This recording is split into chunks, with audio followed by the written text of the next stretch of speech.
ಇಂದಿನ ತರಗತಿಯಲ್ಲಿ ನಾವು ಗುಪ್ತರು, ಇನ್ನು ಪ್ರಾಚೀನ ಭಾರತವನ್ನು ಆಳಿದಂಥ ಮತ್ತು ಭಾರತದ ಇತಿಹಾಸದಲ್ಲಿ ಸುವರ್ಣ ಯುಗ ಎಂದು ಖ್ಯಾತಿಯಾದಂಥ ಗುಪ್ತ ಸಾಮ್ರಾಜ್ಯವನ್ನು ಕುರಿತು ಇವತ್ತು ಅಧ್ಯಯನವನ್ನು ಮಾಡೋಣ. ಗುಪ್ತ ಸಾಮ್ರಾಜ್ಯ ಉತ್ತರ ಭಾರತದಲ್ಲಿ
ಹಾಗೆ ಕೇಳೇ ಇಲ್ವಾ?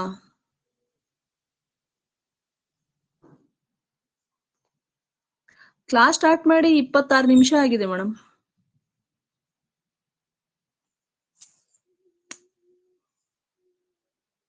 ಏನು ಕೇಳಿಸಿಲ್ಲ ಮೇಡಮ್. ಅದೇ ಮೆಸೇಜ್ ಮಾಡಿದ್ದಾರೆ ನೋಡ್ರಿ ಮೇಡಮ್ ಎಲ್ಲರೂ. ನಾನು ಮೆಸೇಜ್ ನೋಡಿಲ್ಲ, ಹೊಡಿತಾ ಇದ್ದೀನಿ. ನಾವು ಈ ದಿನದ ತರಗತಿಯಲ್ಲಿ ಗುಪ್ತರು ಏನು, ಗುಪ್ತರ ಯುಗ ಮತ್ತು ಗುಪ್ತರ ಸಮಕಾಲೀನ ಮನೆತನಗಳ ಬಗ್ಗೆ ಕುರಿತು ಅಧ್ಯಯನವನ್ನು ಮಾಡೋಣ. ಗುಪ್ತರು ಅಂತ ಬಂದೊತ್ನ್ಯಾಗ ಏನು, ಒಂದು ಶಾತವಾಹನರು ಮತ್ತು ಕುಶಾನರು ಅವರಿಬ್ಬರ ನಾಶದ ನಂತರ ಅಥವಾ ಅವನತಿಯ ನಂತರ ಅಥವಾ ಗುಪ್ತರ ಏಳಿಗೆಯ ಕಾಲದವರೆಗಿನ ಮಧ್ಯದ ಏನ್ ಗ್ಯಾಪ್ ಐತಲ್ಲ, ಆ ಗ್ಯಾಪ್ ಒಂದ್ ರೀತಿ ಅಸ್ಥಿರತೆಯನ್ನ ಮೂಡಿಸಿತ್ತು ರಾಜಕೀಯವಾಗಿ. ಹಾಗಾಗಿ ಇದನ್ನ ಅಂದಿನ ಕಾಲದ ಒಂದು ಕಗ್ಗತ್ತಲೆಯ ಕಾಲ ಅಂತಂದೇಳಿ V.A. ಸ್ಮಿತ್ ಅವರು ಕರ್ಕೊಂಡಿದ್ದಾರೆ ಅಂತೇಳಿ. ಅಂದ್ರೆ ಕುಶಾನರು ಮತ್ತು ಈ ಶಾತವಾಹನರ ಅವಧಿಯ ನಂತರ ಅಥವಾ ಅವರ ಅವನತಿಯ ನಂತರ ಮತ್ತು ಗುಪ್ತರು ಏಳಿಗೆಗೆ ಬರುವವರೆಗೆ ಆ ಒಂದು ರಾಜಕೀಯವಾಗಿ ಅನೈಕ್ಯತೆಯಿಂದ ಕೂಡಿತ್ತು ಆ ಸಂದರ್ಭದಲ್ಲಿ ಭಾರತದಲ್ಲಿ ಅಂತೇಳಿ.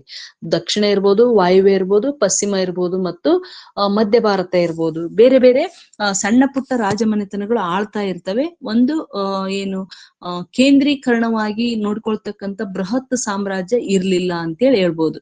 ಹಾಗಾಗಿ ಆ ಒಂದು ಕೊರತೆಯನ್ನು ನೀಗಿಸಿದ ಕೀರ್ತಿ ಯಾರಿಗೆ ಸಲ್ಲುತ್ತಪ್ಪ ಅಂದ್ರೆ ಗುಪ್ತರಿಗೆ ಸಲ್ಲುತ್ತೆ ಅಂತೇಳಿ ಹೇಳೋದಾದ್ರೆ, ಆ ಕಡೆ ಪಶ್ಚಿಮದಲ್ಲಿ ಕ್ಷತ್ರಪರು ಇರ್ತಾರೆ, ಶಕರ್ ಇರ್ತಾರೆ, ಉತ್ತರದಲ್ಲಿ ಲಿಚ್ಚವಿಗಳು ಇರ್ತಾರೆ, ವಾಯುವ್ಯ ಭಾರತದಲ್ಲಿ ಕುಶಾನರು ಇರ್ತಾರೆ, ಯಮುನಾ ಕಣಿವೆಯಲ್ಲಿ ನಾಗರು ಇರ್ತಾರೆ, ಸಿಥಿಯನ್ನರು ಇರ್ತಾರೆ, ಮತ್ತು ಈ ಮಧ್ಯ ಭಾರತದಲ್ಲಿ ವಾಕಾಟಕರು ಆಳ್ತಾ ಇರ್ತಾರೆ. ಈ ಕಡೆ ದಕ್ಷಿಣಕ್ಕೆ ಬಂದತ್ನಾಗ ಶಾತವಾಹನರ ಕೊನೆಯ ಅರಸರು ಇರ್ತಾರೆ ಅಂತ, ಅಂದ್ರೆ ಶಾತವಾಹನರು ಇರ್ತಾರೆ ಅಂತ.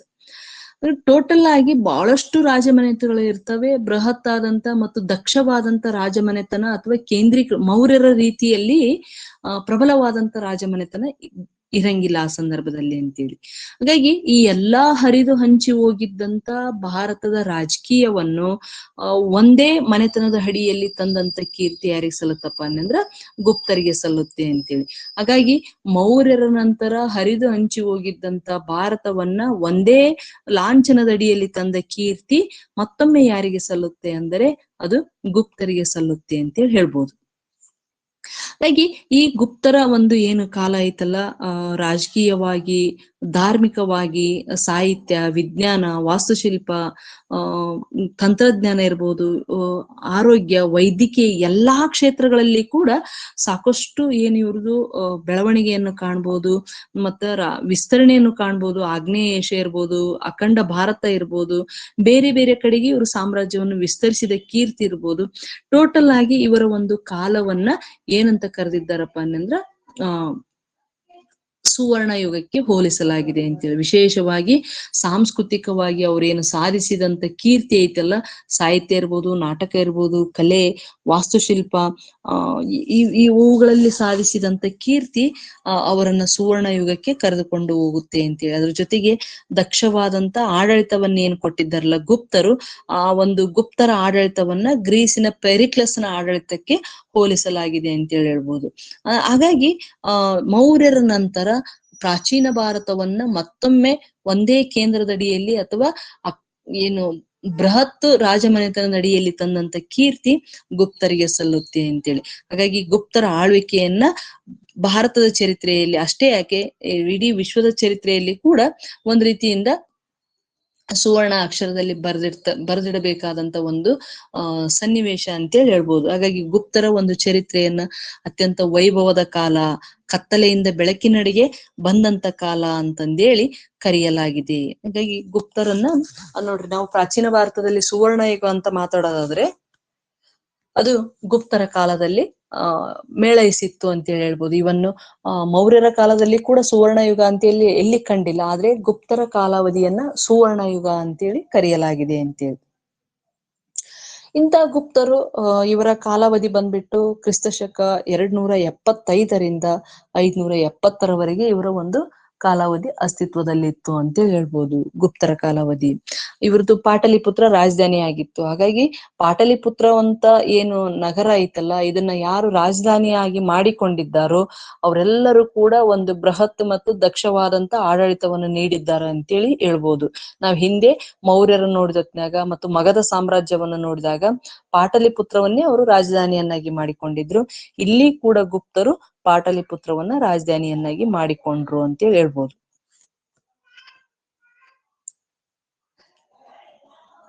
ಪಾಟಲಿಪುತ್ರವನ್ನ ರಾಜಧಾನಿಯನ್ನಾಗಿ ಮಾಡಿಕೊಂಡ್ರು.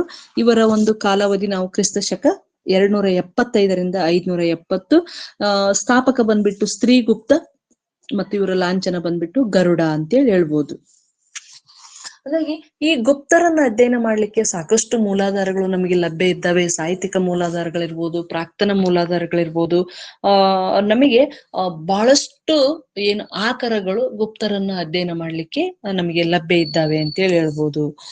ಇಲ್ಲಿ ಮೊದಲನೇದಾಗಿ ಈ ಸಾಹಿತ್ಯಿಕ ಮೂಲಾಧಾರಗಳನ್ನ ನೋಡಿದ್ನಾಗ ಇಲ್ಲಿ ವಿದೇಶಿ ಸಾಹಿತ್ಯ ಇರ್ಬೋದು, ಬೌದ್ಧ ಸಾಹಿತ್ಯ ಇರ್ಬೋದು, ನಾಟಕಗಳಿರ್ಬೋದು, ಪುರಾಣಗಳಿರ್ಬೋದು, ಧರ್ಮಶಾಸ್ತ್ರಗಳಿರ್ಬೋದು, ಬಹಳಷ್ಟು ಸಾಹಿತ್ಯಿಕ ಕೃತಿಗಳು ಗುಪ್ತರನ್ನ ಕುರಿತು ಅಧ್ಯಯನ ಮಾಡ್ಲಿಕ್ಕೆ ನಮಗೆ ಲಭ್ಯ ಇದ್ದಾವೆ ಅಂತೇಳಿ. ಹಾಗಾದ್ರೆ ಯಾವ್ಯಾವ ಸಾಹಿತ್ಯಿಕ ಮೂಲಾಧಾರಗಳು ಅಂತ ನೋಡೋದಾದ್ರೆ, ಮೊದಲು ವಿದೇಶಿ ಸಾಹಿತ್ಯಿಕ ಮೂಲಾಧಾರಗಳಂತ ನೋಡೋದಾದ್ರೆ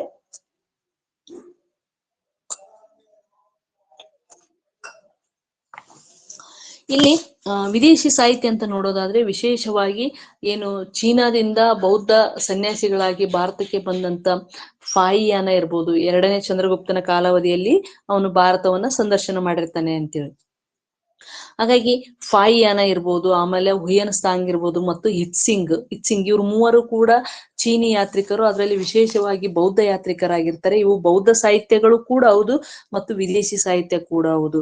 ಇಲ್ಲಿ ಫಾಯಿಯಾನನ ಪೋಕುಕಿ ಇರ್ಬೋದು, ಹುಯನ್ ಸಾಂಗನ ಸೀವುಕಿ ಇರ್ಬೋದು ಮತ್ತು ಇತ್ಸಿಂಗರ ಬರವಣಿಗೆಗಳೇನಿದ್ದಾವಲ್ಲ, ಈ ಬರವಣಿಗೆಗಳು ನಮಗೆ ಗುಪ್ತರ ಸಾಮ್ರಾಜ್ಯವನ್ನು ಅಧ್ಯಯನ ಮಾಡ್ಲಿಕ್ಕೆ ಸಾಕಷ್ಟು ಮಾಹಿತಿಯನ್ನ ಕಟ್ಟಿಕೊಡ್ತವೆ ಅಂತ ಹೇಳ್ಬೋದು. ಅದರಲ್ಲಿ ವಿಶೇಷವಾಗಿ 2ನೇ ಚಂದ್ರಗುಪ್ತನ ಕಾಲದ ಬಗ್ಗೆ ಫಾಯಿಯಾನ ಮಾಹಿತಿಯನ್ನ ನೀಡ್ತಾನೆ ಅಂತೀವಿ. ಮ್ಯಾಮ್ ಈ ಕೆಲ್ಸ ಕತ್ತೈತಲ್ಲ?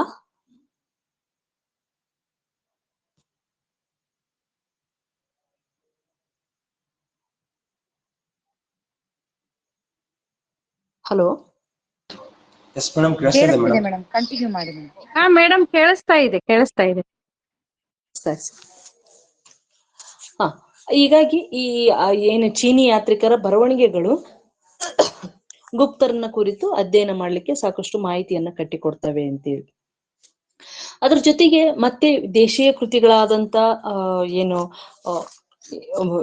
ಕೃತಿಗಳಿದ್ದಾವಲ್ಲ, ಬಾಣನ ಹರ್ಷಚರಿತೆ ಇರ್ಬೋದು, ಶೂದ್ರಕನ ಮೃಚ್ಛಕಟಿಕ ಇರ್ಬೋದು, ಧರ್ಮಶಾಸ್ತ್ರಗಳಿರ್ಬೋದು, ನಾರದ ಸ್ಮೃತಿ ಇರ್ಬೋದು, ಆಮೇಲೆ ಕಾಮಾಂಡಕನ ನೀತಿಸಾರ ಇರ್ಬೋದು, ಕಲ್ಲಣನ ರಾಜತರಂಗಿಣಿ, ಸೋಮದೇವನ ಕಥಾ ಸರಿತ್ಸಾಗರ, ಕ್ಷೇಮೇಂದ್ರನ ಬೃಹತ್ ಕಥಾ ಮಂಜರಿ ಮತ್ತು ಶುಕ್ಲರ ನೀತಿಸಾರ, ಏನು ನಾರದ ಸ್ಮೃತಿ ಇರ್ಬೋದು, ಈ ಧರ್ಮಶಾಸ್ತ್ರಗಳಾದಂತ ಯಾಜ್ಞವಲ್ಕ ಸ್ಮೃತಿ, ನಾರದ ಸ್ಮೃತಿ ಮತ್ತು ಬೃಹಸ್ಮೃತಿ, ಇವುಗಳು ಕೂಡ ಗುಪ್ತರ ಒಂದು ಅಧ್ಯಯನ ಮತ್ತು ಅವರ ಒಂದು ಸಾಂಸ್ಕೃತಿಕ ಇತಿಹಾಸವನ್ನು ತಿಳಿಲಿಕ್ಕೆ ನಮಗೆ ಸಹಾಯಕವಾಗಿವೆ ಅಂತ ಹೇಳ್ಬೋದು. ವಿಶೇಷವಾಗಿ ಏನು ಈ ಧರ್ಮಶಾಸ್ತ್ರಗಳು ಯಾಜ್ಞವಲ್ಕ ಸ್ಮೃತಿ, ನಾರದ ಸ್ಮೃತಿ ಮತ್ತು ಬೃಹಸ್ಮೃತಿ ಅಂತೇಳಿ.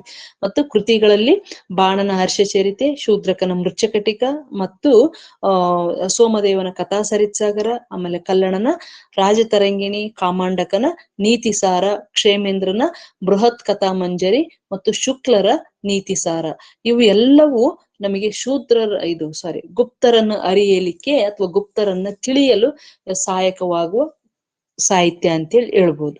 ಅದ್ರ ಜೊತೆಗೆ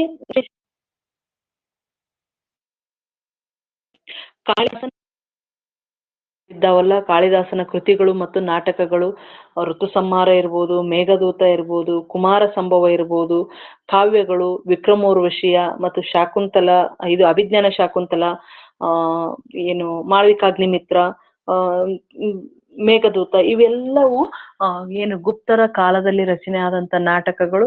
ಇಲ್ಲಿ ಕಾಳಿದಾಸ ಅಂತ ಬಂದೊತ್ನ್ಯಾಗ ಇವನು ಮಧ್ಯಪ್ರದೇಶದ ದಾರಾನಗರದಲ್ಲಿ ವಾಸ ಇರ್ತಾನೆ, ಅಲ್ಲಿ ಭೋಜನ ಆಸ್ಥಾನದಲ್ಲಿ ಇರ್ತಾನೆ. ಭೋಜ ಕೂಡ ಗುಪ್ತರ ಸಮಕಾಲೀನ ಅರಸ ಅಂತಂದೇಳಿ ಹೇಳ್ಬೋದು. ಹಾಗಾಗಿ ಕಾಳಿದಾಸನ ನಾಟಕಗಳು ವಿಶೇಷವಾಗಿ ಗುಪ್ತರನ್ನ ಅರಿಯಲು ಅಥವಾ ತಿಳಿಯಲು ಸಹಾಯಕ ಆಗ್ತವೆ ಅಂತ ಹೇಳ್ಬೋದು. ಇನ್ನೊಂದು ನಾಟಕ ವಿಶೇಷವಾಗಿ ಹೇಳೋದಾದ್ರೆ ಚಾಲುಕ್ಯರ ಕಾಲದ ವಿಜ್ಜಿಕೆ ಏನು ಇದ್ದಾಳಲ್ಲ, ಆ ಕವಯತ್ರಿ ಬರೆದಂತ ಕೌಮುದಿ ಮಹೋತ್ಸವ ಐತಲ್ಲ, ಈ ಕೌಮುದಿ ಮಹೋತ್ಸವ ಮಗಧದ ಒಂದು ರಾಜಕೀಯ ಸ್ಪಷ್ಟ ಚಿತ್ರಣವನ್ನ ನೀಡುತ್ತೆ ಅಂತ ಹೇಳ್ಬೋದು. ಅದ್ರ ಜೊತೆಗೆ ಕೌಮುದಿ ಮಹೋತ್ಸವದ ಪ್ರಕಾರ 1ನೇ ಚಂದ್ರಗುಪ್ತನ ಸಾಧನೆಗಳನ್ನ ತಿಳಿಸ್ತೈತಿ ಅಂತೇಳಿ. ಇಲ್ಲಿ 1ನೇ ಚಂದ್ರಗುಪ್ತ ಯಾರಪ್ಪ ಅನ್ನಂದ್ರ ಮಗಧ ರಾಜ್ಯವನ್ನು ಆಳಿದಂತ ಸುಂದರ ವರ್ಮ ಅಂತ ಏನಿರ್ತಾನೆ, ಇದು ಜನರ ನಂಬಿಕೆ. ಆ ಸುಂದರ ವರ್ಮನ ದತ್ತು ಮಗ ಯಾರಪ್ಪ ಅನ್ನಂದ್ರ ಚಂದ್ರಸೇನ ಅಂತೇಳಿ. ಇಲ್ಲಿ ಚಂದ್ರಸೇನ ಬೇರೆ ಅಲ್ಲ, 1ನೇ ಚಂದ್ರಗುಪ್ತ ಬೇರೆ ಅಲ್ಲ. ಹಾಗಾಗಿ ಚಂದ್ರಸೇನನ ಕುರಿತು ಈ ಕೌಮುದಿ ಮಹೋತ್ಸವ ಮಾಹಿತಿಯನ್ನ ನೀಡುತ್ತೆ ಅಂತ ಹೇಳ್ಬೋದು. ಹಾಗಾಗಿ ಆ ಕೌಮುದಿ ಮಹೋತ್ಸವ ಅಂದಿನ ಗುಪ್ತರ ರಾಜಕೀಯ ಮತ್ತು ಸಾಮಾಜಿಕ ಜೀವನದ ಮೇಲೆ ಬೆಳಕನ್ನ ಚೆಲ್ಲುತ್ತೆ ಅಂತೇಳಿ.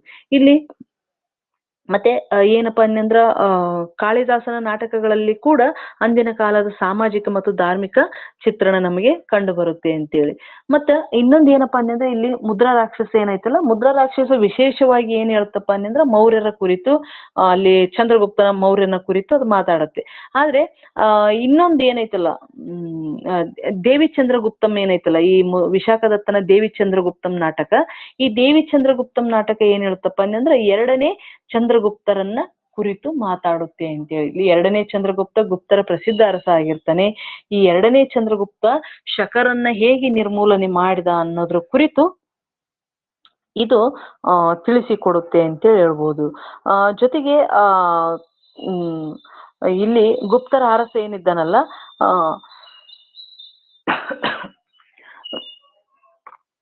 ಗುಪ್ತರ ಅರಸ ಏನು ರಾಮಗುಪ್ತ ಇದ್ದಾನಲ್ಲ, ರಾಮಗುಪ್ತ ಹೇಗೆ ಹೇಡಿ ತರ ವರ್ತನೆ ಮಾಡ್ತಾನೆ ಮತ್ತು ತನ್ನ ರಾಣಿಯಾದಂತ ಧ್ರುವ ದೇವಿಯನ್ನ ಹೇಗೆ ಈ ಚಂದ್ರಗುಪ್ತನಿಗೆ ಅರ್ಪಿಸ್ತಾನೆ ಅನ್ನೋದ್ರ ಕುರಿತು ಕೂಡ ಈ ಯಾವುದು ದೇವಿ ಚಂದ್ರಗುಪ್ತ ನಮಗೆ ಮಾಹಿತಿಯನ್ನ ಕಟ್ಟಿಕೊಡುತ್ತೆ ಅಂತೇಳಿ. ಅದ್ರ ಜೊತೆಗೆ ಶೂದ್ರಕನ ರಚನೆ ಮಾಡಿದಂತ ಮೃಚ್ಛಕಟಿಕ ನಾಟಕ ಐತಲ್ಲ, ಇದು ಚಾರುದತ್ತ ಮತ್ತು ವಸಂತ ಸೇನರ ನಡುವಿನ ಪ್ರೇಮ ಕಥೆಯನ್ನ ಕುರಿತು ಹೇಳುತ್ತೆ ಅಂತೇಳಿ. ಇದು ಕೂಡ ಗುಪ್ತರ ಕಾಲಾವಧಿಯ ಒಂದು ನಾಟಕ ಅಂತ ಹೇಳ್ಬೋದು. ಇದ್ರ ಜೊತೆಗೆ ಭಾಸನು ಬರೆದಂತ 12 ನಾಟಕಗಳು, ಸ್ವಪ್ನ ವಾಸವದತ್ತ ಇರ್ಬೋದು ಮತ್ತು ಇನ್ನಿತರ ನಾಟಕಗಳು, ಇವುಗಳು ಕೂಡ ಗುಪ್ತರ ಒಂದು ಏನು ಮಾಹಿತಿಯನ್ನ ಮತ್ತು ಅವರ ಕಾಲದ ಎಲ್ಲಾ ಏನು ರಾಜಕೀಯ, ಆರ್ಥಿಕ ಮತ್ತು ಸಾಮಾಜಿಕ ಸ್ಥಿತಿಗತಿಗಳನ್ನ ಕಟ್ಟಿಕೊಡ್ತವೆ ಅಂತೇಳಿ ಹೇಳ್ಬೋದು. ಅದ್ರ ಜೊತೆಗೆ ಇನ್ನಿತರ ಬೌದ್ಧ ಕೃತಿಗಳಾದಂತ ಆರ್ಯ ಮಂಜುಶ್ರೀ ಮೂಲಕಲ್ಪ ಇರ್ಬೋದು, ಆಮೇಲೆ ಏನು ಸುಬಂಧನ ವಾಸವದತ್ತ ಇರ್ಬೋದು, ಆಮೇಲೆ ದಿಗ್ನಾಗ ಇರ್ಬೋದು, ಅಸಂಗ ಇರ್ಬೋದು, ವಸುಮಿತ್ರರ ಬರವಣಿಗೆಗಳು, ಇವು ಎಲ್ಲವೂ ಕೂಡ ಗುಪ್ತರ ಮೇಲೆ ಅಧ್ಯಯನವನ್ನು ಮಾಡ್ಲಿಕ್ಕೆ ನಮಗೆ ಸಹಾಯಕವಾಗುವ ಸಾಹಿತ್ಯ ಕೃತಿಗಳು ಅಂತೇಳಿ ಹೇಳ್ಬೋದು. ಬರೀ ನಾವು ಸಾಹಿತ್ಯಿಕ ಕೃತಿಗಳ ಬಗ್ಗೆ ಮಾತಾಡ್ತಾ ಇದ್ದೀವಿ ಅಂತ. ಅದ್ರ ಜೊತೆಗೆ ಏನು 18 ಪುರಾಣಗಳಿದ್ದಾವಲ್ಲ, 18 ಪುರಾಣಗಳು ಕೂಡ ಗುಪ್ತರ ಕಾಲಾವಧಿಯಲ್ಲಿ ಅಧಿಕೃತವಾಗಿ ರಚನೆ ಆದವು ಅಂತ ಹೇಳ್ತಾರೆ. ಆ 18 ಪುರಾಣಗಳಲ್ಲಿ ವಿಶೇಷವಾಗಿ ಗರುಡ, ಮತ್ಸ್ಯ ಮತ್ತು ಸ್ಕಂದ ಪುರಾಣ, ಭಾಗವತ ಪುರಾಣ ಮತ್ತು ಬ್ರಹ್ಮಾಂಡ ಪುರಾಣಗಳು, ವಾಯುವ್ಯ ಪುರಾಣ, ಇವೆಲ್ಲವೂ ಗುಪ್ತರ ಮೇಲೆ ಬೆಳಕನ್ನ ಚೆಲ್ಲುವ ಒಂದು ಪ್ರಮುಖ ಪುರಾಣಗಳು ಅಂತ ಹೇಳ್ಬೋದು. ಗುಪ್ತರ ಕಾಲದ ರಾಜಕೀಯ, ಗುಪ್ತರ ಕಾಲದ ಒಂದು ವಂಶ ಪಾರಂಪರ್ಯ, ಅವರ ಯಾಗಗಳು, ಅವರ ಧಾರ್ಮಿಕ ಜೀವನವನ್ನು ಕುರಿತು ಈ ಏನು ಪುರಾಣಗಳು ಮಾಹಿತಿಯನ್ನ ನೀಡುತ್ತವೆ ಅಂತ ಹೇಳ್ಬೋದು. ಇಷ್ಟು ಏನಪ್ಪಾ ಅನ್ನಂದ್ರೆ ಇವು ಸಾಹಿತ್ಯಿಕ ಮೂಲಾಧಾರಗಳು. ಇವು ಇದುವರೆಗೆ ನಾವು ಮಾತನಾಡಿದ್ದು ಸಾಹಿತ್ಯಿಕ ಮೂಲಾಧಾರಗಳು ಯಾವ್ಯಾವು? ಚೀನಿ ಬರವಣಿಗೆಗಳು ಅಥವಾ ವಿದೇಶಿ ಬರವಣಿಗೆಗಳು, ಬೌದ್ಧ ಬರವಣಿಗೆಗಳು, ನಾಟಕಗಳು, ಪುರಾಣಗಳು ಮತ್ತು ಕೃತಿಗಳು, ಇವೆಲ್ಲವೂ ಗುಪ್ತರ ಒಂದು ಅಧ್ಯಯನವನ್ನು ಮಾಡ್ಲಿಕ್ಕೆ ನಮಗೆ ಸಾಕಷ್ಟು ಪೂರಕವಾಗಿರುವ ದಾಖಲೆಗಳು ಅಂತ ಹೇಳ್ಬೋದು. ಇನ್ನ ಪ್ರಾಕ್ತನ ಮೂಲಾಧಾರಗಳನ್ನ ಕುರಿತು ಮಾತನಾಡುವುದಾದ್ರೆ ಮೊದಲಿಗೆ ಬರೋದೇ ಶಾಸನಗಳು ಅಂತೇಳಿ. ಶಾಸನಗಳು ಗುಪ್ತರ ಕಾಲದಲ್ಲಿ ಕೂಡ ಸರಿಸುಮಾರು ಶಾಸನಗಳು ಕೆತ್ತಿದ್ದಾರೆ. ನಮಗೆ ಹಲಾಬ ಶಾಸನ ಒಂದೇ ಸಾಕು ಗುಪ್ತರನ್ನ ತಿಳಿಲಿಕ್ಕೆ. ಅಷ್ಟು ಏನು ಪ್ರಸಿದ್ಧವಾದಂತ ಈ ಹಲಾಬ ಶಾಸನ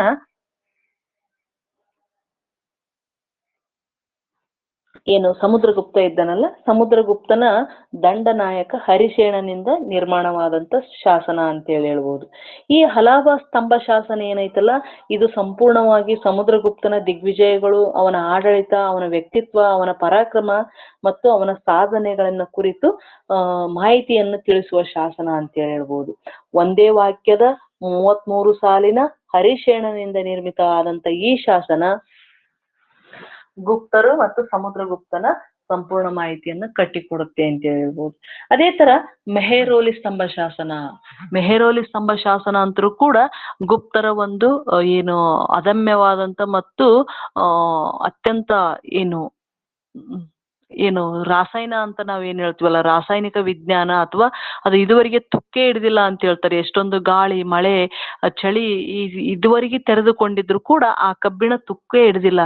ಹಾಗಾಗಿ ಅವರು ತಾಂತ್ರಿಕವಾಗಿ ಎಷ್ಟು ಮುಂದುವರೆದಿದ್ರು ಅನ್ನೋದನ್ನ ಈ ನಾವು ಮೆಹರೋಲಿ ಸ್ತಂಭ ಶಾಸನವನ್ನು ನೋಡಿ ತಿಳಿಯಬಹುದು ಅಂತಂದೇಳಿ. ಹಾಗಾಗಿ ರಾಸಾಯನಿಕವಾಗಿ, ಭೌತಿಕವಾಗಿ ಅವರು ಏನಪ್ಪಾ ಅನ್ನಂದ್ರ ಎಲ್ಲಾ ರಂಗಗಳಲ್ಲಿ ಕೂಡ ಮುಂಚೂಣಿಯಲ್ಲಿದ್ರು ಅಂತೇಳಿ ಹೇಳ್ಬೋದು ಯಾರು ಗುಪ್ತರು. ಮತ್ತೆ ಆ ಸಂದರ್ಭದಲ್ಲಿ ಇದ್ದಂತ ಖಗೋಳಶಾಸ್ತ್ರ ಇರ್ಬೋದು, ಗಣಿತ ಶಾಸ್ತ್ರ ಇರ್ಬೋದು, ಆಮೇಲೆ ವೈದ್ಯಕೀಯ ಶಾಸ್ತ್ರ, ಆಯುರ್ವೇದ, ಇವೆಲ್ಲದರಲ್ಲಿ ಕೂಡ ಗುಪ್ತರ ಒಂದು ಸಾಧನೆ ಇತ್ತು. ಹಾಗಾಗಿನೇ ಅವರ ಒಂದು ಯುಗವನ್ನು ಸುವರ್ಣ ಯುಗ ಅಂತೇಳಿ ಕರೆದಿದ್ದು ಅಂತೇಳಿ. ಹೀಗಾಗಿ ಈ ಏನು ಮೆಹರೋಲಿ ಸ್ತಂಭ ಶಾಸನ ಈಗದು ಅಟ್ ಪ್ರೆಸೆಂಟ್ ಡೆಲ್ಲಿಯ ಕುತುಬ್ ಮಿನಾರ್ ಪಕ್ಕದಲ್ಲಿ ಇದೆ. ಅದನ್ನ ಅಲ್ಲಿ ತಂದು ಸಂರಕ್ಷಣೆ ಮಾಡಲಾಗಿದೆ ಅಂತೇಳಿ ಹೇಳ್ಬೋದು. ಇದು 2ನೇ ಚಂದ್ರಗುಪ್ತನ ಕಾಲದಲ್ಲಿ ನಿರ್ಮಾಣ ಆದಂತ ಒಂದು ಸ್ತಂಭ ಶಾಸನ ಅಂತೇಳಿ. ಇದು ಕೂಡ 2ನೇ ಚಂದ್ರಗುಪ್ತನ ಕುರಿತು ಮಾಹಿತಿಯನ್ನು ನಮಗೆ ನೀಡುತ್ತೆ ಅಂತೇಳಿ. ಇದ್ರ ಜೊತೆಗೆ ಯರಾನ್ ಶಾಸನ ಇರ್ಬೋದು, ಇದು ಕೂಡ ಸಮುದ್ರಗುಪ್ತನ ಕುರಿತು ಮಾಹಿತಿಯನ್ನು ನೀಡುತ್ತೆ. ಉದಯಗಿರಿ ಶಾಸನ ಇರ್ಬೋದು, ಉದಯಗಿರಿ ಗುಹಾ ಶಾಸನ, ಆಮೇಲೆ ಸಾಂಚಿ, ಜುನಾಗಢ, ಮಥುರಾಶಿಲಾ ಶಾಸನಗಳು ಇವೆಲ್ಲವೂ 2ನೇ ಚಂದ್ರಗುಪ್ತನ ಕಾಲದಲ್ಲಿ ನಿರ್ಮಾಣ ಆದಂತ ಶಾಸನಗಳು. ಅದ್ರ ಜೊತೆಗೆ ಗದ್ವಾ, ಬಲ್ಸಾದ್ ಶಾಸನಗಳು 1ನೇ ಕುಮಾರಗುಪ್ತನನ್ನ ಕುರಿತು ಮಾಹಿತಿ ನೀಡುತ್ತವೆ ಅಂತೇಳಿ. ಅದ್ರ ಜೊತೆಗೆ ಬಿತೈರಿ ಸ್ತಂಭ ಶಾಸನ, ಹಿಂದೂರಿನ ತಾಮ್ರಪಟ್ಟ ಶಾಸನಗಳು ಸ್ಕಂದಗುಪ್ತನ ಕುರಿತು ಮಾಹಿತಿಯನ್ನು ನೀಡುತ್ತವೆ ಅಂತೇಳಿ. ಇವುಗಳಲ್ಲದೆ ಇನ್ನಿತರ ತಾಮ್ರಪಟಗಳು, ಟೆರ್ರಕೋಟ ಮಣ್ಣಿನ ಆಕೃತಿಗಳು, ಮುದ್ರೆಗಳು ಗುಪ್ತರ ಕಾಲದ ಸ್ಪಷ್ಟ ಮಾಹಿತಿಯನ್ನ ಕಟ್ಟಿಕೊಡುವ ಶಾಸನಗಳಾಗಿವೆ ಅಂತೇಳಿ ಹೇಳ್ಬೋದು. ಅದರಲ್ಲಿ ವಿಶೇಷವಾಗಿ ಅಲಹಾಬಾದ್ ಸ್ತಂಭ ಶಾಸನ ಮತ್ತು ಮೆಹರೋಲಿ ಸ್ತಂಭ ಶಾಸನ, ಯರಾನ್ ಶಾಸನ, ಉದಯಗಿರಿ ಶಾಸನಗಳು ಅತ್ಯಂತ ಪ್ರಮುಖವಾದಂತ ಗುಪ್ತರ ಮಾಹಿತಿಯನ್ನು ತಿಳಿಯುವ ಶಾಸನಗಳಾಗಿವೆ ಅಂತೇಳಿ ಹೇಳ್ಬೋದು. ಅದ್ರ ಜೊತೆಗೆ ನಾಣ್ಯಗಳು, ಈಗ ನಾವು ವಿಶೇಷವಾಗಿ ಸಮುದ್ರಗುಪ್ತನು ವೀಣೆ ಹಿಡಿದು ಕುಂತಿರ್ತಕ್ಕಂಥ ನಾಣ್ಯಗಳನ್ನ ಕುರಿತು ನಾವು ಕೇಳಿದ್ದೀವಿ ಮತ್ತೆ ಮಾತಾಡಿದ್ದೀವಿ. ಈ ನಾಣ್ಯಗಳು, ಸಾಕಷ್ಟು ನಾಣ್ಯಗಳನ್ನು ಟಂಕಿಸಿದ್ದಾರೆ ಗುಪ್ತರು. ಹಾಗಾಗಿ ಆ ನಾಣ್ಯಗಳ ಮೇಲೆ ಅವರ ಧಾರ್ಮಿಕ ಮತ್ತು ಏನು ಆಡಳಿತಾತ್ಮಕ ಚಿತ್ರಣಗಳಿದ್ದಾವೆ, ಯಾಗಗಳ ಚಿತ್ರಗಳಿದ್ದಾವೆ. ಆ ಚಿತ್ರಗಳಿಂದ ಏನ್ ತಿಳಿಬಹುದಪ್ಪ ಅನ್ನಂದ್ರ ಅವರು ಸಂಸ್ಕೃತಿ ಮತ್ತು ಸಾಹಿತ್ಯಕ್ಕೆ ಕೊಡ್ತಕ್ಕಂಥ ಗೌರವ, ಅವರ ಕಾಲದಲ್ಲಿದ್ದಂಥ ಧರ್ಮ ಮತ್ತು ರಾಜರುಗಳ ಒಂದು ಆಸಕ್ತಿ, ಕಲಾ ಪ್ರೇಮವನ್ನು ಕುರಿತು ತಿಳಿಯಬಹುದು. ಹಾಗಾಗಿ ಗುಪ್ತರ ಕಾಲದಲ್ಲಿ ಸಾಕಷ್ಟು ಬಂಗಾರ ಮತ್ತು ತಾಮ್ರದ ನಾಣ್ಯಗಳು ಟಂಕಿಸಿದ್ರು ಅಂತೇಳಿ ಹೇಳ್ಬೋದು. ಅದ್ರ ಜೊತೆಗೆ ಏನಪ್ಪಾ ಅಂತಂದ್ರೆ ಸ್ಮಾರಕಗಳು, ಏನು ಗುಪ್ತ ಕಲೆ ಅಂತ ಏನು ಪ್ರಾರಂಭ ಆಗುತ್ತೆ ಅಂದ್ರೆ ಇಲ್ಲಿ ಗಾಂಧಾರ, ಮಥುರಾ ಕಲೆಯ ಸಮ್ಮಿಶ್ರಣ ಭಾಗ ಯಾವ್ದಪ್ಪ ಅಂದ್ರೆ ಗುಪ್ತ ಕಲೆ ಅಂತೇಳಿ. ಮುಂದೆ ಇದೇ ಗುಪ್ತ ಕಲೆ ನಾಗರ ಶೈಲಿಯಾಗಿ ಹೊರಹೊಮ್ಮುತ್ತೆ ಅಂತೇಳಿ ಹೇಳ್ಬೋದು. ಹಾಗಾಗಿ ಇವರ ಕಾಲದಲ್ಲಿ ರಚನೆ ಆದಂತ ಸಾಕಷ್ಟು ಸ್ಮಾರಕಗಳು, ಸ್ತೂಪಗಳು, ಸ್ತಂಭಗಳು ಗುಪ್ತರ ಒಂದು ಕಲೆ ಮತ್ತು ವಾಸ್ತುಶಿಲ್ಪವನ್ನು ಕುರಿತು ನಮಗೆ ಮಾಹಿತಿಯನ್ನ ನೀಡ್ತವೆ ಅಂತೇಳಿ ಹೇಳ್ಬೋದು. ಅದ್ರ ಜೊತೆಗೆ ಏನಪ್ಪಾ ಅನ್ನಂದ್ರೆ ಧರ್ಮಶಾಸ್ತ್ರಗಳಿರ್ಬೋದು, ಮುದ್ರೆಗಳಿರ್ಬೋದು, ಬೇರೆ ಬೇರೆ ಸಾಕಷ್ಟು ಆಕರಗಳು ಗುಪ್ತರನ್ನ ಕುರಿತು ಅಧ್ಯಯನ ಮಾಡಲು ನಮಗೆ ಲಭ್ಯ ಇರತಕ್ಕಂತ ಮೂಲಾಧಾರಗಳು ಅಂತೇಳಿ ಹೇಳ್ಬೋದು. ಲಭ್ಯ ಇರತಕ್ಕಂತ ಮೂಲಾಧಾರಗಳು ಅಂತೇಳಿ ಹೇಳ್ಬೋದು.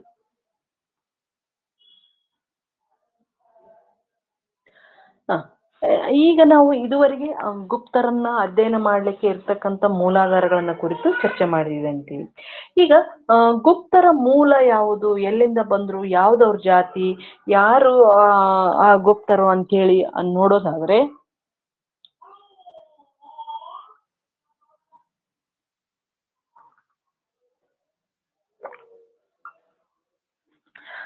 ಗುಪ್ತರು ಯಾರು ಅಂತ ನೋಡೋದಾದ್ರೆ ಈಗ ನೋಡ್ರಿ, ಬಹಳಷ್ಟು ವಿದ್ವಾಂಸರಲ್ಲಿ ಇತಿಹಾಸಕಾರರಲ್ಲಿ ಒಂದೇ ಅಭಿಪ್ರಾಯ ಇಲ್ಲ. ಗುಪ್ತರು ಯಾರು, ಎಲ್ಲಿಂದ ಬಂದ್ರು, ಅವರ ಮೂಲವನ್ನು ಕುರಿತು ನೋಡೋದಾದ್ರೆ ಬಹಳಷ್ಟು ಮಂದಿ ಇತಿಹಾಸಕಾರರು ಮತ್ತು ವಿದ್ವಾಂಸರು ಬೇರೆ ಬೇರೆ ರೀತಿಯ ಅಭಿಪ್ರಾಯವನ್ನು ವ್ಯಕ್ತಪಡಿಸಿದ್ದಾರೆ ಅಂತೇಳಿ. ಹಾಗಾದ್ರೆ ಯಾರ್ಯಾರ ಪ್ರಕಾರ ಏನಾಗಿತ್ತು ಅಂತ ನೋಡೋದಾದ್ರೆ ಇಲ್ಲಿ ಡಾಕ್ಟರ್ ರಾಯಚೌಧರಿ ಮತ್ತು RS ತ್ರಿಪಾಠಿ ಅವರ ಪ್ರಕಾರ ಇವರು ಬ್ರಾಹ್ಮಣ ಮೂಲದವರು, ಬ್ರಾಹ್ಮಣ ಜಾತಿಯವರು ಅಂತೇಳಿ ಅವರು ಅಭಿಪ್ರಾಯವನ್ನ ಪಟ್ಟಿದ್ದಾರೆ ಅಂತೇಳಿ. ಯಾಕೆ ಅವ್ರು ಆ ರೀತಿ ಹೇಳಿದ್ರಪ್ಪ ಅನ್ನಂದ್ರ ಎರಡನೇ ಚಂದ್ರಗುಪ್ತನ ಮಗಳಾದಂತ ಏನು ಪ್ರಭಾವತಿ ಗುಪ್ತ ಇದ್ದಾಳಲ್ಲ, ಅವಳು ಧರಣಿ ಗೋತ್ರದವಳು, ಅವಳನ್ನ ಬ್ರಾಹ್ಮಣನಾದಂತ ವಾಕಾಟಕರ ಅರಸ ಎರಡನೇ ರುದ್ರಸೇನನಿಗೆ ಕೊಟ್ಟು ಮದುವೆಯನ್ನ ಮಾಡಿದ್ರು. ಹಾಗಾಗಿ ಅವರು ಬ್ರಾಹ್ಮಣರಾಗಿದ್ರು ಅಂತೇಳಿ ಈ ರಾಯಚೌಧರಿ ಮತ್ತು RS ತ್ರಿಪಾಠಿ ಅವರು ಅಭಿಪ್ರಾಯವನ್ನು ಪಟ್ಟಿದ್ದಾರೆ ಅಂತೇಳಿ. ಇನ್ನು ಕೆಲವರು ಏನ್ ಹೇಳ್ತಾರೆ, ಇದು ಅಂತರ್ಜಾತೀಯ ವಿವಾಹ ಅಂತಂದೇಳಿ ಇವರ ವಾದವನ್ನು ತಳ್ಳಿ ಹಾಕಿದ್ದಾರೆ ಅಂತೇಳಿ. ಇನ್ನು ಮತ್ತೆ ಡಾಕ್ಟರ್ S ಚಟ್ಟೋಪಾಧ್ಯಾಯ ಮತ್ತು ಗೌರಿಶಂಕರ್ ಹಾಗೂ ಇವರು ಈ ಆರ್ಯ ಮಂಜುಶ್ರೀ ಮೂಲಕಲ್ಪದ ಕೃತಿಯ ಕರ್ತೃ ಏನಿದ್ದಾರಲ್ಲ, ಇವ್ರು ಏನಂತ ಹೇಳ್ತಾರಪ್ಪ ಅಂದ್ರ ಇವರು ಕ್ಷತ್ರಿಯರು ಅಂತೇಳಿ. ಇವರು ಕ್ಷತ್ರಿಯರು. ಇಲ್ಲಿ ಕೌಮುದಿ ಮಹೋತ್ಸವದ ಚಂದ್ರಸೇನ ಇದ್ದಾನಲ್ಲ, ಆ ಚಂದ್ರಸೇನ ಕ್ಷತ್ರಿಯನಾಗಿದ್ದ, ಹಾಗಾಗಿ ಗುಪ್ತರು ಕ್ಷತ್ರಿಯರು ಅಂತಂದೇಳಿ ಹೇಳಿದ್ದಾರೆ. ಜೊತೆಗೆ ಅವ್ರು ಕೊಡೋ ಇನ್ನೊಂದು ಪ್ರಬಲವಾದಂತ ಸಾಕ್ಷಿ ಅನ್ನಂದ್ರ ಲಿಚ್ಛವಿ ರಾಜಕುಮಾರಿ ಆದಂತ ಕುಮಾರದೇವಿ ಇರ್ತಾಳಲ್ಲ, ಆ ಲಿಚ್ಛವಿಗಳು ಕ್ಷತ್ರಿಯರಾಗಿದ್ರು. ಹಾಗಾಗಿ ಆ ಲಿಚ್ಛವಿ ರಾಜಕುಮಾರಿಯನ್ನು ಮದುವೆ ಆಗಿದ್ದರಿಂದ ಇವರು ಕ್ಷತ್ರಿಯರಾಗಿದ್ರು ಅಂತೇಳಿ S ಚಟ್ಟೋಪಾಧ್ಯಾಯ ಮತ್ತು ಗೌರಿಶಂಕರ್ ಅವರು ಅಭಿಪ್ರಾಯವನ್ನು ಪಡ್ತಾರೆ ಅಂತೇಳಿ. ಮತ್ತೆ ಇಲ್ಲಿ ಕೂಡ ಇದು ಅತ್ಯಂತ ಸಮರ್ಥಿಸುವ ವಾದ ಅಲ್ಲ, ಇದು ಆಧಾರ ನಾವು ನಂಬಂಗಿಲ್ಲ, ಇದು ಕೂಡ ಅಂತರ್ಜಾತೀಯ ವಿವಾಹ ಆಗಿತ್ತು ಅಂತೇಳಿ ಹೇಳ್ತಾರೆ. ಮತ್ತೆ ಇನ್ನೊಂದೇನಪ್ಪಾ ಅನ್ನಂದ್ರ ಇಲ್ಲಿ KP ಜೈಸ್ವಾಲ್ ಅವ್ರು ಏನ್ ಹೇಳ್ತಾರಪ್ಪ ಅನ್ನಂದ್ರ ಅವರು ಲಿಚ್ಛವಿಗಳೊಂದಿಗೆ ವೈವಾಹಿಕ ಸಂಬಂಧ ಹೊಂದಿದ್ದರಿಂದ ಅವರನ್ನು ಮ್ಲೇಚ್ಛ ಅಂತಕ್ಕಂಥ ಒಂದು ಜಾತಿ ಇದೆ, ಆ ಮ್ಲೇಚ್ಛರು ಅಂತಂದೇಳಿ RC ಮಜುಮ್ದಾರ್ ಮತ್ತು KP ಜೈಸ್ವಾಲ್ ಅವರು ಅಭಿಪ್ರಾಯವನ್ನು ಪಡ್ತಾರೆ ಅಂತೇಳಿ. ಮತ್ತೆ RC ಮಜುಮ್ದಾರ್ ಅವ್ರು ಏನಂತ ಅಭಿಪ್ರಾಯ ಪಡ್ತಾರಪ್ಪ ಅನ್ನಂದ್ರ ಇವರು ಇಕ್ಷ್ವಾಕು ಸಂತತಿಯವರು, ಸೂರ್ಯ ಸಂತತಿಯವರು ಅಂತೇಳಿ ಅವರು ಅಭಿಪ್ರಾಯವನ್ನು ಪಡ್ತಾರೆ ಅಂತೇಳಿ. ಇನ್ನೂ ಒಂದು ವಾದ ಇದೆ, ಏನಪ್ಪಾ ಅನ್ನಂದ್ರ ವೈಶ್ಯವಾದ ಅಂತಂದೇಳಿ. ವೈಶ್ಯರು ಅಂದ್ರೆ ಗುಪ್ತರು ಮೂಲತಃ ವೈಶ್ಯರಾಗಿದ್ರು ಅಂತೇಳಿ ವಿಷ್ಣು ಪುರಾಣ ಇಲ್ಲಿ ಹೇಳುತ್ತೆ ಅಂತೇಳಿ. ಈ ಗುಪ್ತರ ಹೆಸರಿನಲ್ಲಿ ಕಡೆಯಲ್ಲಿ ಬರ್ತಕ್ಕಂಥ ಗುಪ್ತ ಎಂಬ ಪದ ಐತಲ್ಲ, ಇದು ವೈಶ್ಯ ಎಂಬ ಅರ್ಥವನ್ನು ಕೊಡ್ತೈತಿ. ಆದ್ದರಿಂದ ಇವರು ವೈಶ್ಯರಾಗಿದ್ರು ಅಂತೇಳಿ ಆಲನ್ ಮತ್ತು ಅಯ್ಯಂಗಾರ್ ಅವರು ಈ ವಾದವನ್ನ ಮುಂದಿಡ್ತಾರೆ ಅಂತೇಳಿ. ಹಾಗಾಗಿ ಇಲ್ಲಿ ರೋಮಿಲಾ ಥಾಪರ್ ಅವರು ಕೂಡ ಏನ್ ಮಾಡ್ತಾರ ಅಂದ್ರೆ ಮುಂದೆ ಇವರು ವ್ಯಾಪಾರಿಗಳಾಗಿ ಮುಂದೆ ಶ್ರೀಮಂತರಾಗಿ ಭೂ ಒಡೆಯರಾದ್ರು, ಹಾಗಾಗಿ ಇವರು ಮೂಲತಃ ವೈಶ್ಯ ವರ್ಗದವರಾಗಿದ್ರು ಅಂತೇಳಿ ರೋಮಿಲಾ ಥಾಪರ್ ಅವರು ಕೂಡ ಇದೇ ಅಭಿಪ್ರಾಯವನ್ನು ವ್ಯಕ್ತಪಡಿಸ್ತಾರೆ ಅಂತೇಳಿ. ಇನ್ನೂ ಒಂದ್ ಕಡೆಗೆ ಈ ಗುಪ್ತರು ಎಲ್ಲಿ ತಮ್ಮ ಶಾಸನಗಳಲ್ಲಿ ಜಾತಿ ಬಗ್ಗೆ ಮಾತಾಡಿಲ್ಲ ಮತ್ತು ಹೇಳಿಕೊಂಡಿಲ್ಲ ಅಂತೇಳಿ. ಹೀಗಾಗಿ ಇವ್ರು ಎಲ್ಲಿ ತಮ್ಮ ಜಾತಿ ಬಗ್ಗೆ ಹೇಳಿಕೊಂಡಿಲ್ಲಲ್ಲ, ಹೀಗಾಗಿ ಇವರು ಶೂದ್ರರಾಗಿದ್ರು, ಹಾಗಾಗಿ ತಮ್ಮ ಜಾತಿ ಬಗ್ಗೆ ಹೇಳಿಕೊಂಡಿಲ್ಲ ಅಂತೇಳಿ KP ಜೈಸ್ವಾಲ್ ಅವರು ಅಭಿಪ್ರಾಯವನ್ನು ಪಡ್ತಾರೆ ಅಂತೇಳಿ. ಅಂದ್ರೆ ಇವ್ರು ನೋಡ್ರಿ, ಇವ್ರು ಕೀಳು ಜಾತಿಯವರಾಗಿದ್ರು, ಹಾಗಾಗಿ ತಮ್ಮ ಜಾತಿಯನ್ನ ಕುರಿತು ಎಲ್ಲಿ ಶಾಸನಗಳಲ್ಲಿ ಹೇಳಿಕೊಂಡಿಲ್ಲ, ಹಾಗಾಗಿ ಇವರು ಏನಪ್ಪಾ ಅನ್ನಂದ್ರ ಶೂದ್ರರಾಗಿದ್ರು, ಮುಂದೆ ಜಾಟರಾದ್ರು ಅಂತೇಳಿ. ಇವತ್ತು ನಾವು ಉತ್ತರ ಭಾರತದಾದ್ಯಂತ ಜಾಟ ಸಮುದಾಯವನ್ನು ಜಾಸ್ತಿ ನೋಡ್ತೀವಿ, ಈ ಗುಪ್ತರೇ ಮುಂದೆ ಜಾಟರಾಗಿ ಬದಲಾವಣೆ ಆದ್ರು ಅಂತೇಳಿ KP ಜೈಸ್ವಾಲ್ ಅವರು ಹೇಳ್ತಾರೆ ಅಂತೇಳಿ. ಅದ್ರ ಜೊತೆಗೆ ಇಲ್ಲಿ 3 ಅಭಿಪ್ರಾಯಗಳು ಇದ್ದಾವಲ್ಲ, ಈ KP ಜೈಸ್ವಾಲ್ ಅವರು ಜಾಟರ್ ಅಂತ ಹೇಳ್ತಾರೆ. ಆರಂಭದಲ್ಲಿ ಅವರು ಪಂಜಾಬಿನಲ್ಲಿ ನೆಲೆಸಿದ್ರು, ನಂತರ ಕೌಶಂಬಿಗೆ ಬರ್ತಾರೆ, ಆ ನಂತರ ಪಾಟ್ಲಿಪುತ್ರಕ್ಕೆ ಬಂದು ರಾಜ್ಯವಾಳಿದ್ರು ಅಂತಂದೇಳಿ ಇಲ್ಲಿ KP ಜೈಸ್ವಾಲ್ ಅವರ ಅಭಿಪ್ರಾಯ ಆಗಿದೆ ಅಂತೇಳಿ. ಮತ್ತೆ ಕೌಮುದಿ ಮಹೋತ್ಸವದಲ್ಲಿ ಬರ್ತಕ್ಕಂಥ ಚಂದ್ರಸೇನ ಮೂಲತಃ ಕೌಶಂಬಿಯನ್ನ ಆಳ್ತಾ ಇದ್ದ, ನಂತರ ಆತ ಪಾಟಲಿಪುತ್ರಕ್ಕೆ ಬಂದ ಅಂತಂದೇಳಿ. ಇನ್ನೊಂದು ಈ DC ಗಂಗೂಲಿ ಮತ್ತು RC ಮಜುಮ್ದಾರ್ ಅವರ ಪ್ರಕಾರ ಇದು ಪ್ಲೇಸ್ ಅಂತ ನೋಡೋದಾದ್ರೆ ಇಲ್ಲಿ KP ಜೈಸ್ವಾಲ್ ಅವರ ಪ್ರಕಾರ ಮೂಲ ಪಂಜಾಬ್, ಆನಂತರ ಅವರು ಕೌಶಂಬಿಗೆ ಬರ್ತಾರೆ, ಆನಂತರ ಪಾಟ್ಲಿಪುತ್ರಕ್ಕೆ ಬರ್ತಾರೆ ಅಂತ. ಇಲ್ಲಿ RC ಮಜುಮ್ದಾರ್ ಅವರ ಪ್ರಕಾರ ಅವ್ರ ಮೂಲ ನೆಲೆ ಬಂಗಾಳ ಆಗಿತ್ತು ಅಂತೇಳಿ ಹೇಳ್ತಾರೆ ಅಂತಂದು. ಮತ್ತೆ ಈ ವಾದವನ್ನ ಏನೈತಲ್ಲ, ಮೂಲ ನೆಲೆ ಬಂಗಾಳ ಆಗಿತ್ತ ಎಂಬ ವಾದವನ್ನ ಹಿತ್ಸಿಂಗ್ ಗುಪ್ತ ಸಂತತಿಯ ಸ್ಥಾಪಕನ ಅಂತ ಶ್ರೀಗುಪ್ತ ಚೀನಾ ಯಾತ್ರಿಕರಿಗೆ ನಳಂದದ ಏನು ಸ್ಥಳದಲ್ಲಿ 40 ಏನು ಒಂದು ಜನರಿಗೆ ಆಗುವಷ್ಟು ಒಂದು ಸಂಘರಾಮವನ್ನು ನಿರ್ಮಿಸಿಕೊಟ್ಟಿದ್ದ. ಹಾಗಾಗಿ ಆ ಒಂದು ಆಧಾರದ ಮೇಲೆ ಈ ಪ್ರತಿಪಾದನೆಯನ್ನು ಮಾಡ್ತಾರೆ. ಅಂದ್ರೆ ಇವರು ಏನು ಇವ್ರ ನೆಲೆ ಏನಾಗಿತ್ತು, ಬಂಗಾಳ ಆಗಿತ್ತು, ಮತ್ತು ಅವರು ಇದು ಆಗಿದ್ರು, ಏನ್ರ ಬೌದ್ಧರಾಗಿದ್ರೇನು ಅಂತಂದೇಳಿ ಇವ್ರ ಅಭಿಪ್ರಾಯವನ್ನು ಪಡ್ತಾರೆ ಅಂತೇಳಿ. ಹೀಗಾಗಿ ಟೋಟಲ್ ಈಗ ಸದ್ಯಕ್ಕೆ ಪ್ರಸ್ತುತ ಇರ್ತಕ್ಕಂಥ ಏನು ವಾದ ಅಂತ ನೋಡೋದಾದ್ರೆ, ಯಾರು ಒಬ್ರು ಒಂದು ವಾದವಂತ ಏನು ಒಪ್ಕೊಂಡಿಲ್ಲ. ಇಲ್ಲಿ ಬ್ರಾಹ್ಮಣರು ಅಂತೇಳಿ ರಾಯಚೌಧರಿ ಅವರು ಅವ್ರ ಮೂಲ ನೆಲೆ ಕೌಶಂಬಿ ಅಂತೇಳಿ ಪ್ರತಿಪಾದಕರು ಇದು ಯಾರಪ್ಪ ಅವ್ರ ಬ್ರಾಹ್ಮಣರು ಅಂತೇಳಿ ರಾಯಚೌಧರಿ ಅವ್ರು ಹೇಳ್ತಾರೆ. ನೆಲೆ ಅಂತ ಬಂದೊತ್ನ್ಯಾಗ ಕೌಶಂಬಿ ಅವರ ಮೂಲ ನೆಲೆ ಅಂತೇಳಿ ಜೈಸ್ವಾಲ್ ಅವರು ಅಭಿಪ್ರಾಯ ಪಡ್ತಾರೆ ಅಂತೇಳಿ. ಇಲ್ಲಿ ಕ್ಷತ್ರಿಯರು ಅಂತೇಳಿ ಗೌರಿಶಂಕರ್ ತ್ರಿಪಾಠಿ ಅವರು ಅಭಿಪ್ರಾಯ ಪಡ್ತಾರೆ. ಮತ್ತೆ R.C. ಮಜುಮ್ದಾರ್ ಅವರು ಕೂಡ ಇವ್ರು ಕ್ಷತ್ರಿಯರಾಗಿದ್ರು ಅಂತಾನೆ ಅಭಿಪ್ರಾಯ ಪಡ್ತಾರೆ ಅಂತೇಳಿ. ಮತ್ತೆ ಇವ್ರ ಮೂಲ ಅಂತ ಬಂದೊತ್ನ್ಯಾಗ ಬಂಗಾಳ ಆಗಿತ್ತು ಅಂತೇಳಿ D.C. ಗಂಗೂಲಿ ಅವರು ಅಭಿಪ್ರಾಯ ಪಡ್ತಾರೆ ಅಂತೇಳಿ. ಅದ್ರ ಜೊತೆಗೆ ವೈಶ್ಯರು ಆಗಿದ್ರು ಅಂತೇಳಿ ಆಲನ್ ಅವರು ಮತ್ತು A.S. ಆಲ್ಟೇಕರ್ ಅವರು ಅಭಿಪ್ರಾಯ ಪಡ್ತಾರೆ. ಇವ್ರ ಮೂಲದ ಬಗ್ಗೆ ಇವ್ರು ತಿಳಿಸಿಲ್ಲ ಅಂತೇಳಿ. ಇನ್ನ KP ಜೈಸ್ವಾಲ್ ಅವರು ಶೂದ್ರರಾಗಿದ್ರು ಅಂತಾನೆ ಹೇಳ್ತಾರೆ. ಜೊತೆಗೆ ಏನ್ ಹೇಳ್ತಾರಪ್ಪ ಅಂದ್ರೆ ಅವ್ರದ್ದು ಕೌಶಂಬಿ ಮೂಲ ನೆಲೆ ಆಗಿತ್ತು ಅಂತ ಕೂಡ ಹೇಳ್ತಾರೆ ಅಂತ. ಹಾಗಾಗಿ ಒಂದೇ ಸ್ಥಳ, ಜಾತಿ ಅಥವಾ ಅವ್ರು ಎಲ್ಲಿಂದ ಬಂದ್ರು ಅನ್ನೋದ್ರ ಬಗ್ಗೆ ಏಕಾಭಿಪ್ರಾಯ ಇಲ್ಲ. ಅಭಿಪ್ರಾಯಗಳು ಬೇರೆ ಬೇರೆ ವಿದ್ವಾಂಸರಿಂದ ಬೇರೆ ಬೇರೆ ಮಾಹಿತಿಯನ್ನ ನಮಗೆ ನಾವು ತಿಳಿಯಬಹುದು ಅಂತಂದೇಳಿ. ಇಷ್ಟು ಅವರ ಒಂದು ಗುಪ್ತರ ಒಂದು ಮೂಲ ನೆಲೆ ಎಲ್ಲಿ ಆಗಿತ್ತು ಮತ್ತು ಅವರು ಮೂಲತಃ ಯಾವ ಜಾತಿಯವರು ಅಂತಂದೇಳಿ. ಅದ್ರ ನಂತರ ಇಲ್ಲಿ ಗುಪ್ತರು ಹೇಗೆ ಏಳಿಗೆಗೆ ಬರ್ತಾರೆ, ಯಾರ ಈ ಗುಪ್ತರ ಏನು ಶ್ರೀಗುಪ್ತ ಇರ್ತಾನಲ್ಲ, ಇವನು ಗುಪ್ತ ಸಂತತಿಯನ್ನು ಹೇಗೆ ಸ್ಥಾಪನೆ ಮಾಡಿದ ಅಂತೇಳಿ ನೋಡೋದಾದ್ರೆ, ಇವನು ಗುಪ್ತರ ಪ್ರಥಮ ದೊರೆ, ಇವನು ಮತ್ತು ಸ್ಥಾಪಕ ಅಂತೇಳಿ. ಇವನು ಮಗಧ, ಸಾಕೇತ ಮತ್ತು ಕೌಶಂಬಿಗಳನ್ನ ಆಳ್ತಕ್ಕಂಥ ಒಬ್ಬ ಸಾಮಂತನಾಗಿರ್ತಾನೆ. ಏನು ಮಗಧ, ಸಾಕೇತ ಮತ್ತು ಕೌಶಂಬಿ ಪ್ರದೇಶಗಳನ್ನ ಆಳುವ ಸಾಮಂತ ಅರಸನಾಗಿರ್ತಾನೆ ಅಂತೇಳಿ. ಇಲ್ಲಿ ಯಾರ ಸಾಮಂತ ಆಗಿದ್ದ ಅನ್ನೋದು ನಮಗೆ ತಿಳಿದಿಲ್ಲ.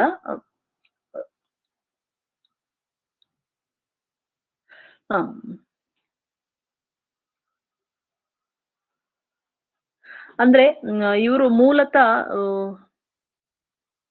ಕುಶಾನರ ಕಾಲದಲ್ಲಿ ಮತ್ತೆ ಈ ಕಡೆಗೆ ಶಾತವಾಹನರ ಕಾಲದಲ್ಲಿ ಸಾಮಂತರಾಗಿದ್ರೇನೋ, ಇಲ್ಲಾಂದ್ರೆ ವಾಕಾಟಕರ ಕಾಲದ ಸಾಮಂತರಾಗಿದ್ರು ಅಂತ. ಅಂದ್ರೆ ಇವ್ರ ನಂತರ ವಾಕಾಟಕರು ಬರ್ತಾರೆ. ಆದ್ರೆ ಯಾರ ಸಾಮಂತರಾಗಿದ್ರು ಅಂತ ನಮಗೆ ಕ್ಲಿಯರ್ ಆಗಿ ಮಾಹಿತಿ ಇಲ್ಲ. ಆದ್ರೆ ಇವರು ಸಾಕೇತ, ಮಗಧ ಮತ್ತು ಕೌಶಂಬಿ ಪ್ರದೇಶಗಳನ್ನ ಆಳ್ತಕ್ಕಂಥ ವ್ಯಕ್ತಿಯಾಗಿದ್ದ ಅಂತೇಳಿ ಹೇಳ್ಬೋದು. ಯಾರು? ಶ್ರೀಗುಪ್ತ ಅಂತೇಳಿ. ಮತ್ತೆ ಇವನ ಸಾಮ್ರಾಜ್ಯ ಏನಿತ್ತಂದ್ರ ಈಗಿನ ಉತ್ತರ ಪ್ರದೇಶ ಮತ್ತು ಬಿಹಾರ ರಾಜ್ಯಗಳನ್ನ ಒಳಗೊಂಡಿತ್ತು ಅಂತೇಳಿ. ಈತ ಕ್ರಿಸ್ತಶಕ 275ರಿಂದ 300ರವರೆಗೆ ಅಂದ್ರೆ 25 ವರ್ಷಗಳ ಕಾಲ ಆಳ್ವಿಕೆಯನ್ನು ಮಾಡ್ತಾನೆ. ಈತ ಬೌದ್ಧ ಧರ್ಮದ ಪೋಷಕನಾಗಿದ್ದು ಚೀನಿಯರಿಗಾಗಿ ಮೃಗಶಿಖವನದಲ್ಲಿ ಏನ್ ಮಾಡ್ತಾನೆ, ಒಂದು ಇದನ್ನ ಸಂಗರಾಮವನ್ನ ಕಟ್ಟಿಸಿಕೊಡ್ತಾನೆ ಅಂತೇಳಿ ಹೇಳ್ಬೋದು. ಎಲ್ಲಿ? ನಳಂದ. ಈ ಮೃಗಶಿಖವನ ಎಲ್ಲೈತಪ್ಪ ಅಂದ್ರೆ ನಳಂದದಲ್ಲಿ ಐತಿ ಅಂತೇಳಿ. ನಳಂದ ಎಲ್ಲಿ ಬರ್ತಾನೆ ಅಂದ್ರೆ ಬಿಹಾರದಲ್ಲಿ ಬರ್ತೈತಿ ಈಗ ಸದ್ಯಕ್ಕಂತ. ಹಾಗಾಗಿ ಇವನು ಬೌದ್ಧ ಧರ್ಮದ ಮಹಾಪೋಷಕನಾಗಿರ್ತಾನೆ ಅಂತೇಳಿ ಹೇಳ್ಬೋದು. ಇವನ ನಂತರ ಏನು 300ರಿಂದ 320ರವರೆಗೆ ಕಾಲಾವಧಿಯಲ್ಲಿ ಯಾರು ಬರ್ತಾರಪ್ಪ ಅಂದ್ರೆ ಅವನ ಮಗ ಘಟೋತ್ಕಚ ಗುಪ್ತ ಅಧಿಕಾರಕ್ಕೆ ಬರ್ತಾನೆ ಅಂತೇಳಿ ಹೇಳ್ಬೋದು. ಈ ಘಟೋತ್ಕಚ ಗುಪ್ತನ ಬಗ್ಗೆ ವೈಶಾಲಿಯಲ್ಲಿ ಒಂದು ಮುದ್ರೆ ಸಿಕ್ಕಿದೆ. ಆ ಮುದ್ರೆಯ ಮೇಲೆ ಶ್ರೀ ಘಟೋತ್ಕಚ ಗುಪ್ತ ಅಂತಂದೇಳಿ ಅಂಕಿತ ಇದೆ ಅಂತೇಳಿ. ಮತ್ತೆ ಈ ಇಬ್ಬರಿಗೆ ತಂದೆ ಮಗನಿಗೆ ಮಹಾರಾಜ ಎಂಬ ಬಿರುದು ಇರ್ತೈತಿ. ಹಾಗಾಗಿ ಇವರು ಏನಪ್ಪಾ ಗುಪ್ತ ಸಾಮ್ರಾಜ್ಯದ ಸ್ಥಾಪಕ ಅರಸರು ಅಂತ. ಮೂಲ ಯಾರು? ಶ್ರೀಗುಪ್ತ. ಅವನ ನಂತರ ಮತ್ತೆ ಅವನ ಮಗ ಘಟೋತ್ಕಚ ಗುಪ್ತ ಏನ್ ಮಾಡ್ತಾನೆ, ಈ ಗುಪ್ತ ಸಾಮ್ರಾಜ್ಯವನ್ನ ವಿಸ್ತರಣೆ ಮಾಡ್ತಾನೆ ಅಂತೇಳಿ. ಹಾಗಾಗಿ ಇವರಿಬ್ಬರಿಗೂ ಮಹಾರಾಜ ಅನ್ನೋ ಬಿರುದಿತ್ತು. ಇವರ ಲಾಂಛನ ಬಂದ್ಬಿಟ್ಟು ಗರುಡ ಆಗಿತ್ತು. ಇಲ್ಲಿ ಗರುಡ ಲಾಂಛನ ಇರೋದ್ರಿಂದ ಅವರು ಬ್ರಾಹ್ಮಣವಾದವನ್ನ ಬಹಳಷ್ಟು ಮಂದಿ ಕೂಡ ಅಲ್ಲಗಳೆಂಗಿಲ್ಲ. ಯಾಕಂದ್ರ ಗರುಡ ವಿಷ್ಣುವಿನ ಒಂದು ವಾಹನ.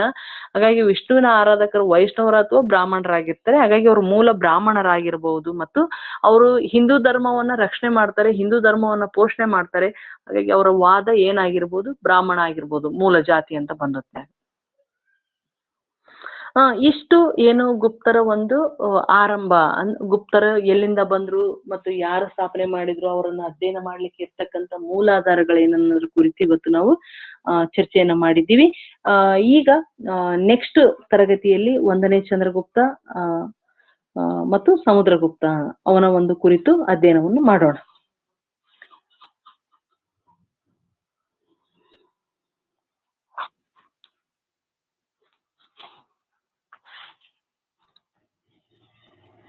ಮ್ಯಾಮ್,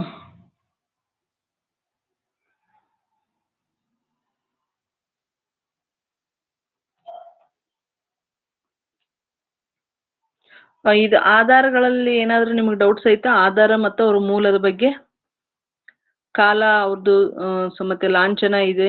ನಾಳಿಂದ ಡೈರೆಕ್ಟ್ ಆಗಿ ಸಮುದ್ರಗುಪ್ತನ್ ನನಗೆ ಹೋಗ್ತಾ ಇದ್ದೀನಿ.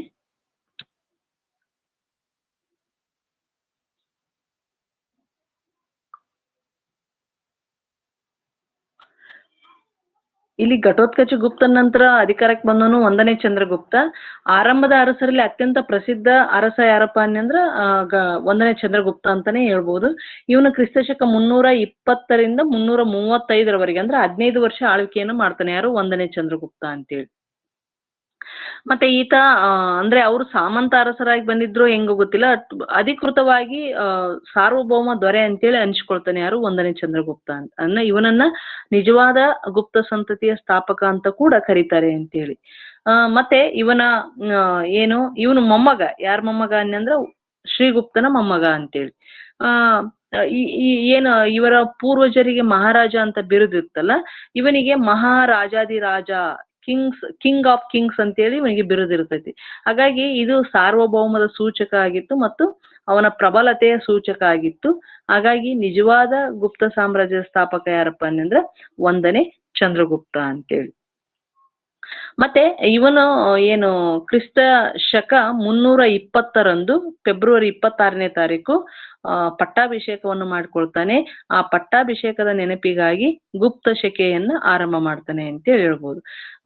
ಇವನು ಏನು ಚಂದ್ರಗುಪ್ತ ಇದ್ದಾನಲ್ಲ, 1ನೇ ಚಂದ್ರಗುಪ್ತ, ವೈಶಾಲಿಯನ್ನು ಆಳ್ತಕ್ಕಂಥ ಲಿಚ್ಚವಿ ರಾಜವಂಶದ ರಾಜಕುಮಾರಿ ಕುಮಾರದೇವಿಯನ್ನ ಮದುವೆ ಆಗ್ತಾನೆ ಅಂತೇಳಿ ಇಲ್ಲಿ. ಹಾಗಾಗಿ ಈ ಕುಮಾರದೇವಿ ಏನಿದ್ದಾಳಲ್ಲ, ಈಕಿ ಕ್ಷತ್ರಿಯಳಾಗಿರ್ತಾಳೆ. ಆಗ ಆ ಒಂದು ವಾದದ ಪ್ರಕಾರ ಇವರು ಕ್ಷತ್ರಿಯರಾಗಿದ್ರು ಅಂತೇಳಿ. ಇಲ್ಲಿ ಕುಮಾರದೇವಿ ಮತ್ತು 1ನೇ ಚಂದ್ರಗುಪ್ತನ ಮಗನೇ ಯಾರು? ಸಮುದ್ರಗುಪ್ತ ಅಂತೇಳಿ ಹೇಳ್ಬೋದು. ಹಾಗಾಗಿ ಮುಂದೆ ಸಮುದ್ರಗುಪ್ತನ ಕಾಲದಲ್ಲಿ ಗುಪ್ತರ ಸಾಮ್ರಾಜ್ಯ ಹೇಗೆ ವಿಸ್ತರಣೆಯನ್ನು ಕಂಡಿತು, ಅವನ ದಂಡಯಾತ್ರೆಗಳು, ಗಡಿನಾಡು ದಂಡಯಾತ್ರೆ ಇರ್ಬೋದು, ಆಮೇಲೆ ಅಡವಿ ರಾಜ್ಯಗಳ ಮೇಲೆ ದಂಡಯಾತ್ರೆ, ಇವುಗಳನ್ನ ಕುರಿತು ನಾವು ನಾಳಿನ ತರಗತಿಯಲ್ಲಿ ಸಮುದ್ರಗುಪ್ತನನ್ನ ಕುರಿತು ಅಧ್ಯಯನವನ್ನು ಮಾಡೋಣ.